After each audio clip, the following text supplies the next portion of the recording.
Extra está no ar com os seguintes destaques da Justiça do Trabalho. O uso de equipamento de proteção individual é responsabilidade do empregador, que deve fornecê-lo, e do próprio trabalhador, que é obrigado a usá-lo. A média salarial do goiano é uma das mais baixas do país. E a participação nos lucros e resultados da empresa é o assunto abordado no quadro de entrevistas.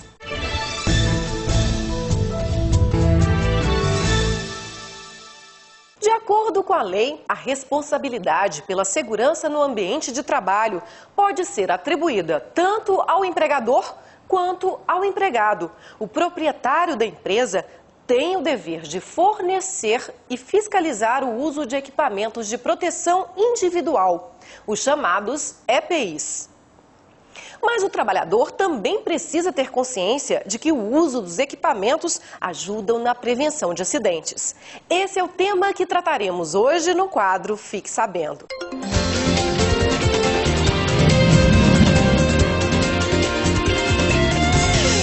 Equipamentos de proteção individual, conhecidos pela sigla EPIs, são os dispositivos que devem ser utilizados por um trabalhador com o objetivo de evitar acidentes e para preservar a saúde dos empregados no ambiente do trabalho. Para que a proteção realmente seja garantida, em muitos casos, o trabalhador precisará usar ao mesmo tempo mais de um equipamento. Os EPIs servem para a proteção da cabeça, como os capacetes viseiras, ou dos ouvidos, como abafadores de ruídos. No caso da respiração, máscaras ajudam contra a intoxicação oriundas do pó de poeira ou de produto químico. Para proteger os braços e mãos, são usadas luvas e roupas especiais. Para cuidar das pernas e pés, existem botas e botinas. Já as quedas são evitadas com o uso do cinto de segurança. Para saber se está sendo cumprida a exigência do uso obrigatório dos equipamentos de proteção individual, auditores fiscais do Ministério do Trabalho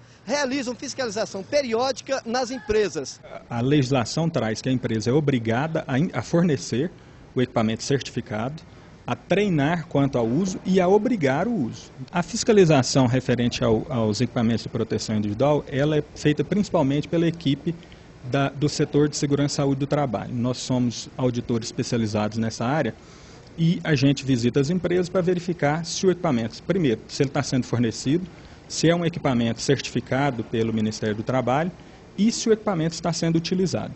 Então, a gente verifica em loco se o trabalhador está recebendo, usando e se ele foi treinado para usar aquele equipamento.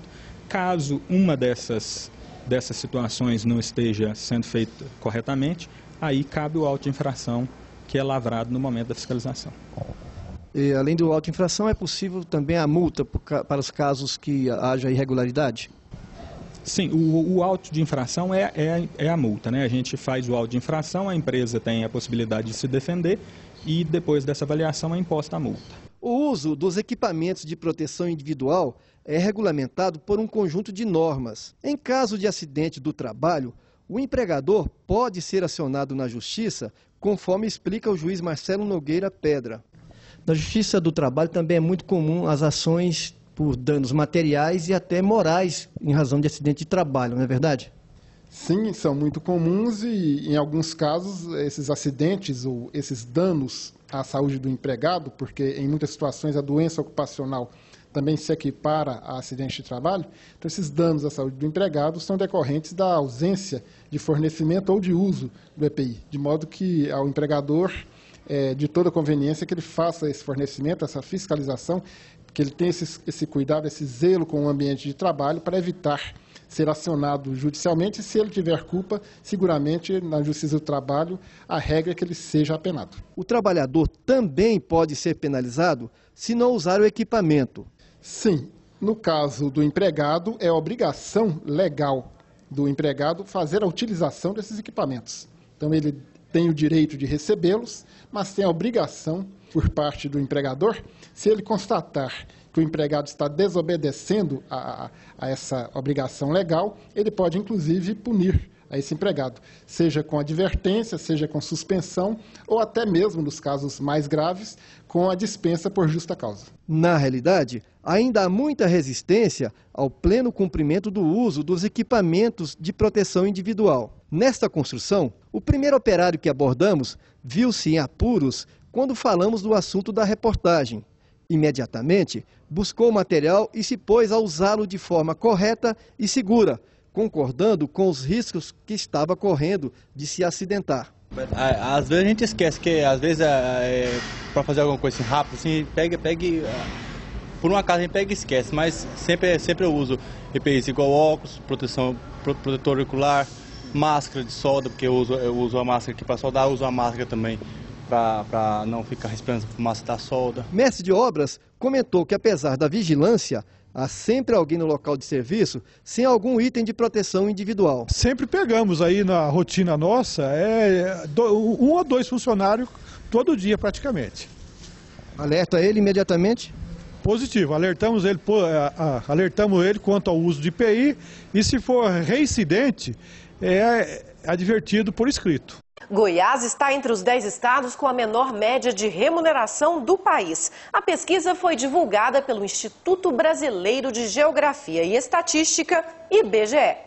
Os dados são referentes a 2008 e mostram que as empresas pagaram, em média, 2,8 salários mínimos, o equivalente a R$ 1.162, com base no mínimo da época.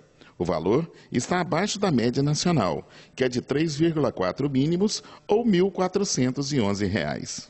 Segundo o IBGE, a baixa média de salários em Goiás se explica, em parte, pelo número de pequenas empresas de pequeno porte, que pagam menos que as grandes firmas. Entre os setores com as menores remunerações estão as empresas de comércio e reparação de veículos.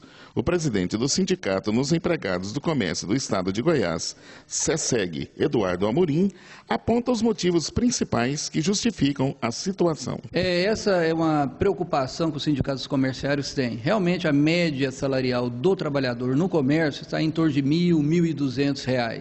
Né? Isso nós acreditamos a grande rotatividade que existe no comércio e a falta de qualificação profissional. O senador Paulo Paim foi muito feliz nesse PL 115, onde estabelece para o comerciário, regulamenta a profissão e estabelece um piso.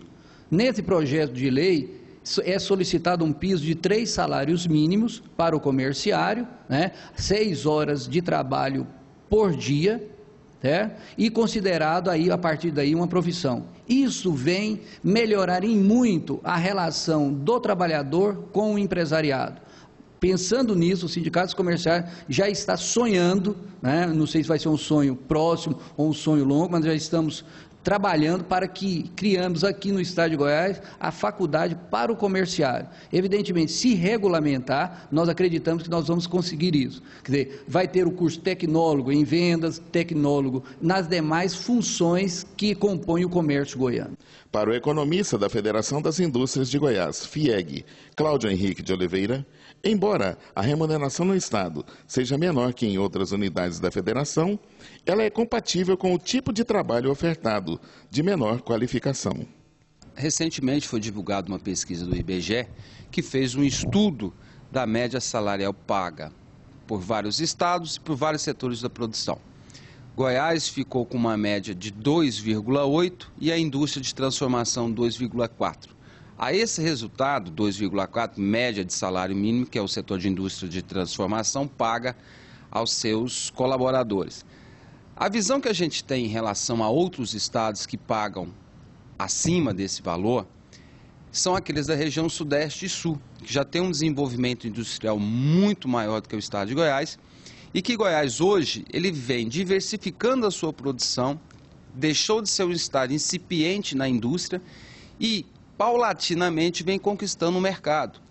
Consequentemente, o trabalhador dentro desse processo ele busca a qualificação, uma vez que os investimentos da indústria goiana estão focados na mudança de tecnologia, na modernização, e essa modernização exige uma mão de obra capaz, e essa mão de obra capaz ela terá e tem uma remuneração melhor.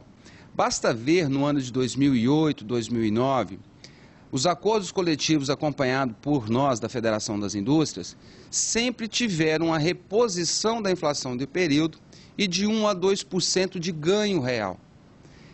claro que o nosso estado, em comparação à média nacional ou aos outros estados mais desenvolvidos, tem que ficar normalmente abaixo daqueles valores médios de salário mínimo pago, porque nós estamos num processo de industrialização, estamos consolidando esse processo e cada vez mais melhorando a remuneração do trabalhador da indústria. No próximo bloco, o presidente da Associação Goiana dos Advogados Trabalhistas, João Negrão de Andrade Filho, fala sobre a participação nos lucros e resultados da empresa. Voltamos já. De que forma pode ser concedidas férias coletivas numa empresa? Podem ser concedidas a todos os trabalhadores e determinados estabelecimentos ou somente a certos setores da empresa para serem gozadas em 2 períodos anuais, nenhum deles inferior a 10 dias.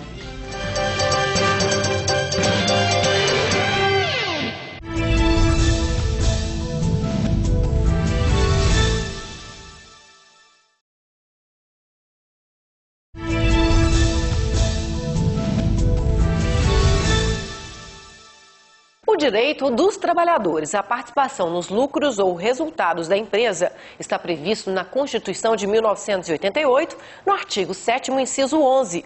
Embora facultativo e ainda utilizado timidamente, pode resultar num acréscimo de motivação, maior comprometimento do empregado, o que geraria uma melhor produtividade. Sobre o tema, falamos hoje com o presidente da Associação Goiana dos Advogados Trabalhistas, Dr. João Negrão de Andrade Filho. Dr. João, muito obrigada pela presença do senhor aqui no Hora Extra. Eu que agradeço o convite, espero poder esclarecer sobre esse tema tão polêmico, né? E estou... Tão interessante, né, doutor João? Claro. Quem tem direito à participação nos lucros e resultados da empresa? Todos os trabalhadores no regime, que trabalham sobre o regime seletista, eles têm direito desde que exista uma pactuação entre o empregado e o empregador, através do próprio contrato de trabalho, que pode ocorrer no início do contrato ou no decorrer do contrato, ou até mesmo através de uma norma convencional, que seria a entidade sindical, criando uma lei, que seria as convenções coletivas, no sentido de amparar aquele trabalhador de uma determinada categoria. Certo. A participação nos lucros e resultados da empresa é uma faculdade que tem o empresário. Mas se tiver previsto na convenção coletiva ou no contrato de trabalho, ele é obrigado a conceder esse bônus? Sim, como eu havia dito, desde que exista essa combinação, esse contrato pode ser tanto verbal ou escrito, havendo essa combinação entre as partes, empresa e empregado, a partir desse momento é obrigatório o pagamento. Caso não exista, não ocorra, esse trabalhador tem que recorrer aos seus direitos através de um pleito junto à Justiça do Trabalho. No caso da norma convencional, sim, a própria entidade sindical que estipulou através das cláusulas convencionais e ele passa a ter direito a partir de então. Como é que é feito esse cálculo para a concessão desse bônus ao trabalhador? Não existe uma regra fixa. Ela é uma regra que deve ser combinada ou negociada entre empresas, sindicato e trabalhadores, no sentido de apurar um índice entre a produtividade dos trabalhadores e a lucratividade da empresa.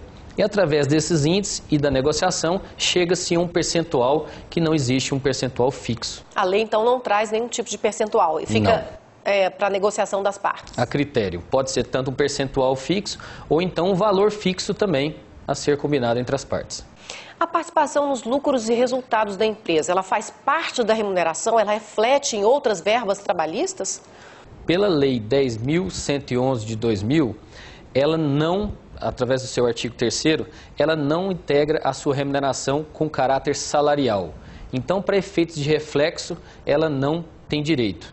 O trabalhador não teria direito para refletir sobre o seu 13º, suas férias, FGTS, mas existem, é claro, outras correntes, né, que entendem que, caso a empresa não cumpra com os requisitos previstos pela própria Lei 10.101 de 2000, a empresa poderá ser condenada ou através de uma ordem judicial ou através de uma própria aplicação de uma multa da DRT, no sentido de pagar, refletir aquela remuneração a mais que ele recebeu a título de participação de lucros e resultados em sua remuneração. E isso pode incidir todas aquelas outras verbas, tais como os 10º, férias, FGTS e outros mais, né? E seria um tipo de punição porque ele não cumpriu o que estava previsto no contrato ou na própria convenção coletiva. E a Justiça concede essa concede, tanto na convenção coletiva, na lei, que a lei até estipula que tenha a participação de um membro do sindicato nas comissões de negociação desse valor. Caso não seja respeitado, a punição é o reflexo dessa verba. Certo. Na opinião do senhor, quais seriam as vantagens da concessão desse benefício, desse bônus, para a empresa e para o trabalhador? No primeiro momento, eu entendo que para a empresa não existiria uma vantagem imediata, pois ela teria, a partir daquele momento, que repartir seus lucros, de certa forma, e também ter um funcionário como sendo, um trabalhador como sendo talvez um sócio, em pequena porcentagem. Mas eu tenho certeza que no decorrer desse tipo de combinação entre as partes, a empresa com certeza será lucrada, terá o lucro no sentido de a melhor produtividade, melhor empenho, o cumprimento de metas do trabalhador, maior entusiasmo, melhor equipe. Então eu tenho certeza que em termos de lucratividade no decorrer do contrato será vantajoso para o empregador. Agora, para o empregado, com certeza, é um plus a mais, né, um rendimento a mais que ele estaria recebendo e, é claro, com maior entusiasmo, dando mais ânimo, no sentido até mesmo de participar, de conhecer quais seriam os lucros, os índices, se a empresa realmente da qual ele trabalha está obtendo lucros e se aquilo ali realmente, e ele tendo uma participação nesses lucros da empresa. É muito importante isso para o trabalhador. E o trabalhador também pode recorrer à justiça caso ele não concorde com a distribuição que foi feita? Mas essa pergunta o senhor responde no próximo bloco. Vamos para um rápido intervalo e voltamos já.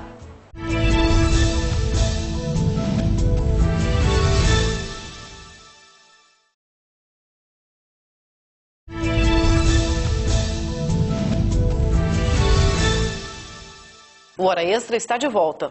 Nós conversamos hoje com o presidente da Associação Goiana dos Advogados Trabalhistas, João Negrão de Andrade Filho, sobre a participação nos lucros e resultados da empresa. Doutor João, eu havia perguntado para o senhor no primeiro bloco se o trabalhador pode recorrer à justiça caso ele não concorde com a distribuição nos lucros da empresa que foi acordada pelo sindicato ou no contrato de trabalho. Ele pode recorrer à justiça? Sim, com certeza, e principalmente através de um advogado. É importante que ele procure orientações, né, através do advogado, porque se trata de uma matéria um pouco complexa. Envolve a questão de até mesmo de um conhecimento da estruturação da empresa e talvez até um tipo de estudo no sentido de apurar através de perícias. Por quê? A partir do momento que o trabalhador entende que ele não está recebendo de uma forma correta, pode ser através até mesmo de um recebimento de um outro colega que está recebendo um valor diferenciado, ou até mesmo do próprio faturamento da empresa, que algumas empresas podem ser que omitem algum tipo de informação. Isso faz com que exija a necessidade de um advogado, de preferência um advogado trabalhista, para que ele realmente tente buscar um melhor acompanhamento para ele, para que ele busque seus direitos junto à Justiça do Trabalho. No Brasil, quais os setores da economia que costumam conceder esse benefício? São inúmeros.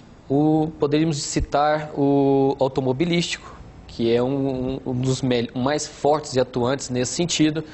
E a título de empresa seria a Ford, a Volks, a General Motors, que são empresas, são grandes empresas que fazem negociações também junto aos sindicatos. Essas negociações às vezes duram de 3 a 6 meses de negociação para se apurar um percentual ou até mesmo um valor fixo estabelecido para que aquela categoria receba. Existe o setor energético também, o setor de indústria da construção civil. Então são vários setores que aplicam, que utilizam esse tipo de pagamento.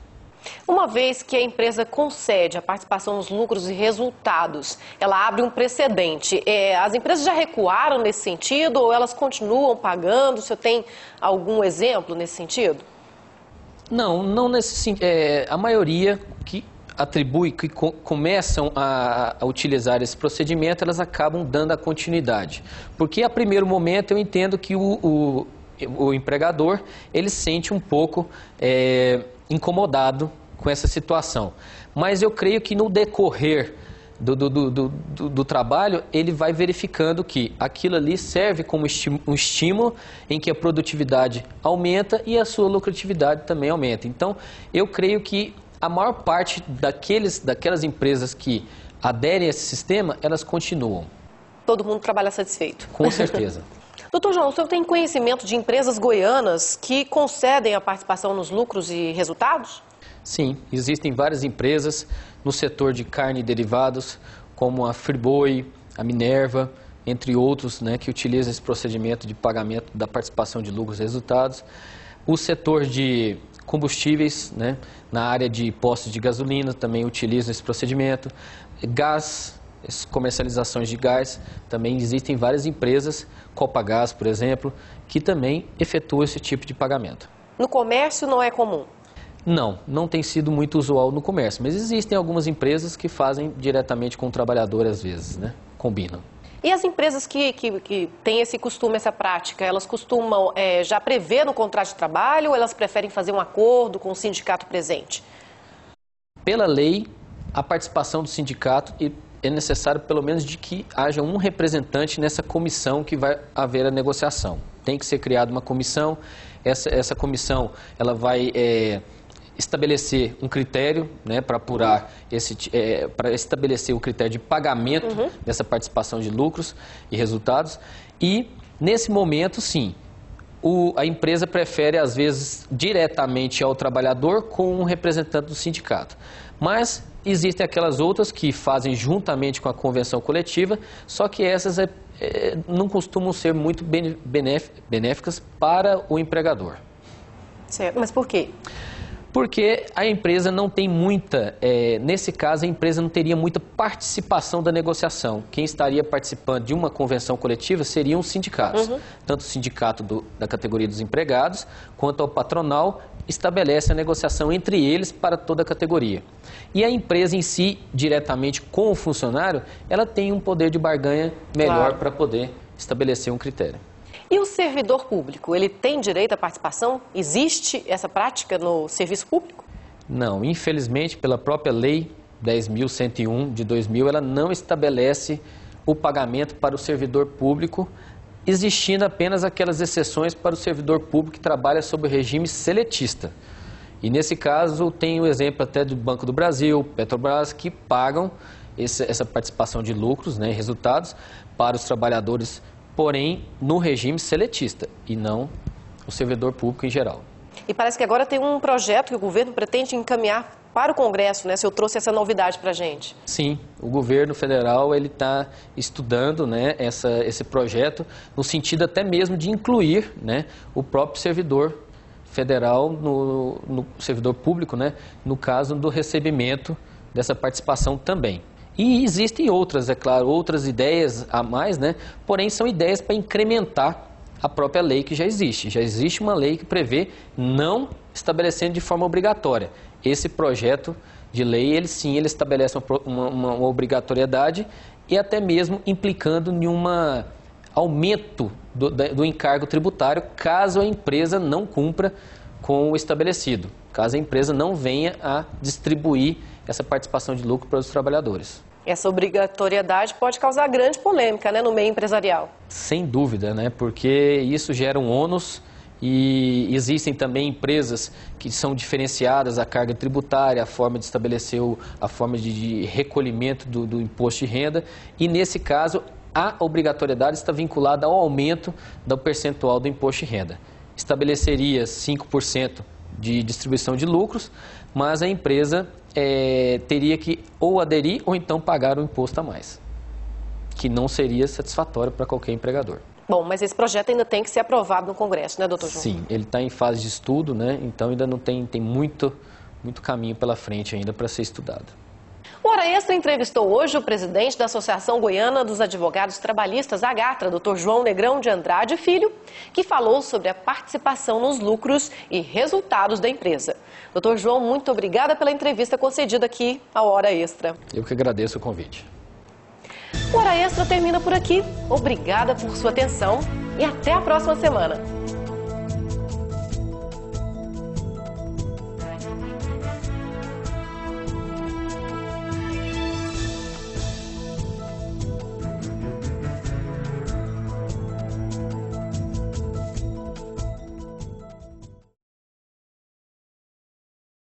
No Hora Extra desta semana você confere os seguintes destaques. O uso de equipamento de proteção individual é responsabilidade do empregador, que deve fornecê-lo, e do próprio trabalhador, que é obrigado a usá-lo.